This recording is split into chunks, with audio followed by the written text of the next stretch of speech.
everybody, Neil with 21st Century Equipment. Today we're looking at the John Deere 2038R.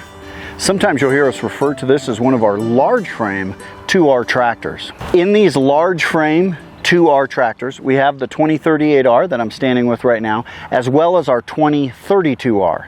32 horsepower, 38 horsepower. One of the big differences though is the turbocharger. The 2038R is a turbocharged diesel engine. At our higher elevations, as you know, if you've even driven in the mountains, you might notice a little bit of horsepower loss as you're driving up some of these passes and your car feels a little more sluggish.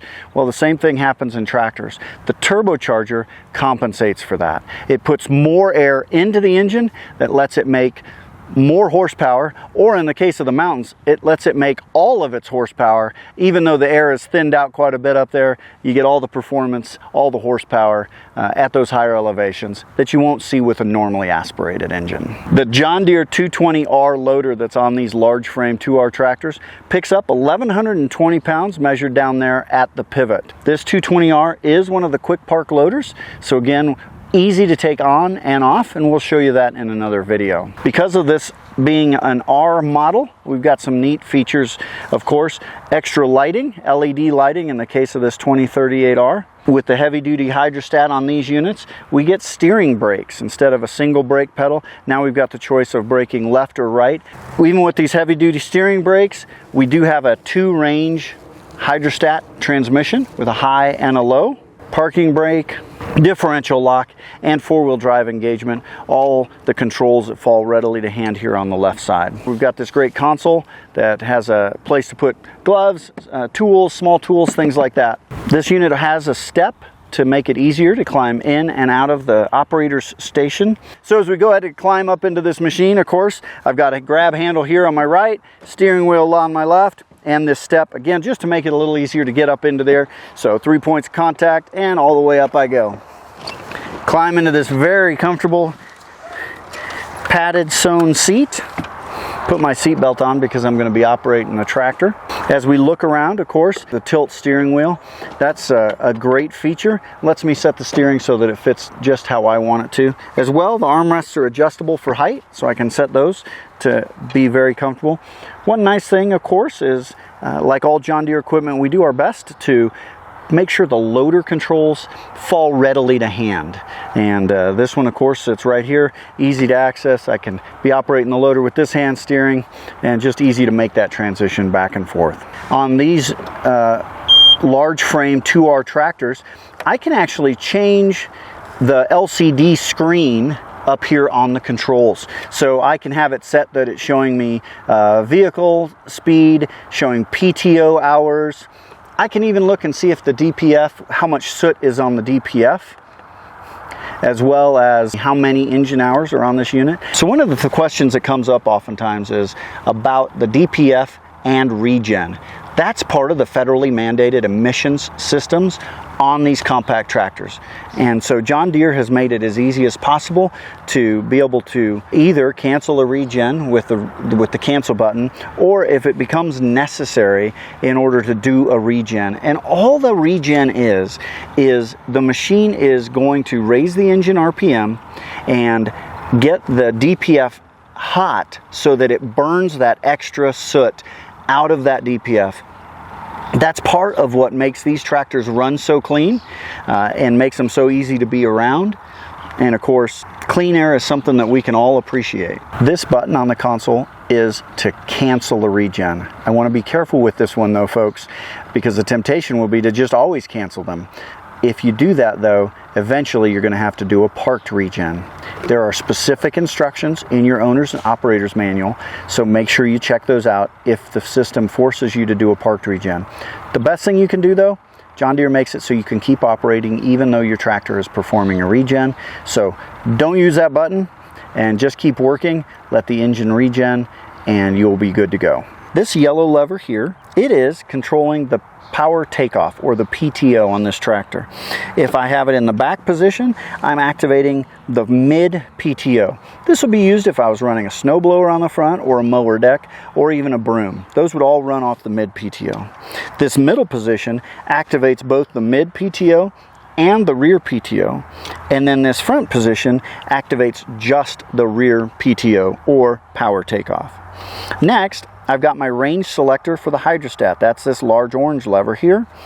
High range, neutral, and low range. Parking brake located here with my left hand. This is the differential lock. If one of my tires starts to spin because I'm in mud, snow, I can just reach up with my heel, push that down. That'll lock both of those rear tires together. And when both tires are spinning, it can oftentimes just drive my way out of a tough situation. As soon as I take my foot off, when the differential doesn't have any pressure on it, it'll automatically release on its own. And then next to it here is the four-wheel drive selection lever. So that's four-wheel drive, that's two-wheel drive. Twin steering brakes here. I can undo them so that I can pivot on my right tire by just pushing my right brake. The tractor will turn sharper and quicker, or I can push on my left brake to turn left. And again, the idea is this tire slows down so that the tractor will turn even quicker.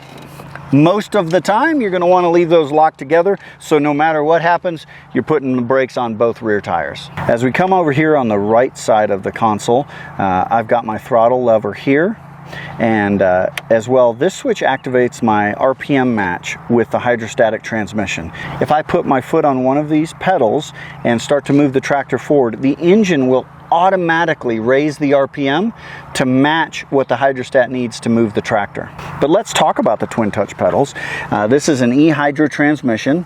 The E is part of what gives us the ability to have that control I mentioned before. Forward graphic here, reverse graphic, plus we've gone ahead and make sure the tread patterns point forward or point back. One of the things I really like about these units is with the twin touch pedals, it's really easy for me to pivot my foot from forward to reverse. I'm not having to move my foot and change the angle of things.